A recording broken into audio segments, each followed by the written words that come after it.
মেঘমুক্ত আকাশে ডানা মেলার স্বপ্ন থাকলেও পাওনা দেনার জটিল অঙ্কে আটকে গেছে ভারতীয় বাজেট এয়ারলাইন স্পাইসজেট। প্রতিবেশী দেশের মানচিত্রের ওপর দিয়ে ডানা ঝাপটানোর অধিকার হারিয়ে সংস্থাটি বর্তমানে এক দীর্ঘ ও ক্লান্তিকর পথযাত্রার মুখোমুখি। যে পথে সময় বেশি লেগেছে, পুড়েছে বাড়তি জ্বালানি আর বেড়েছে লোকসানের বোঝা। ঘটনাটি দীর্ঘদিনের বকেয়া সংক্রান্ত। বাংলাদেশ বেসামরিক বিমান চলাচল কর্তৃপক্ষ সূত্রে জানা গেছে, আকাশসীমা ব্যবহারের ফি বা ওভারফ্লাইট চার্জ বাবদ স্পাইসজেটের কাছে বাংলাদেশের পাওনা দাঁড়িয়েছে প্রায় $30 লাখ। আন্তর্জাতিক নিয়ম অনুযায়ী ভিন দেশের আকাশ ব্যবহারের জন্য নির্দিষ্ট ফি দিতে হয়, কিন্তু এই বিপুল পরিমাণ অর্থ পরিশোধে ব্যর্থ হওয়ায় গত বছরের মার্চের পর থেকে স্পাইসজেটের জন্য বন্ধ হয়ে গিয়েছিল বাংলাদেশের আকাশপথ।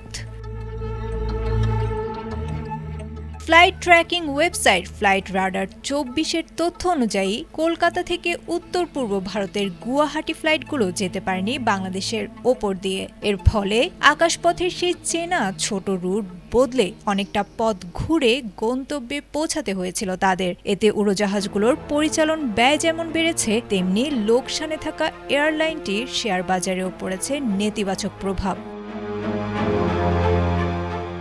তবে বেবিচক সদস্য এয়ার কমোডর মুকিত উল আলম মিয়ার মতে, তারা সরাসরি কোনো নিষেধাজ্ঞা দেননি, বরং বকেয়া জমা হওয়ায় স্পাইসজেট নিজেরাই নতুন করে আবেদন করেনি অনুমতির। অন্যদিকে স্পাইসজেটের মুখপাত্র বিষয়টিকে একটি নিয়মিত ব্যবসায়িক প্রক্রিয়া হিসেবে অভিহিত করে জানিয়েছেন, গঠনমূলক আলোচনার মাধ্যমে দ্রুত এই সংকট সমাধানের চেষ্টা চালু রয়েছে।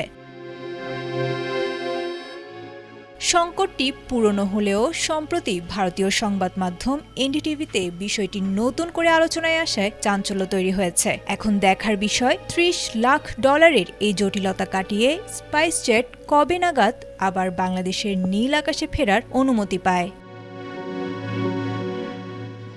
আয়েশা আক্তার, এটিএন বাংলা।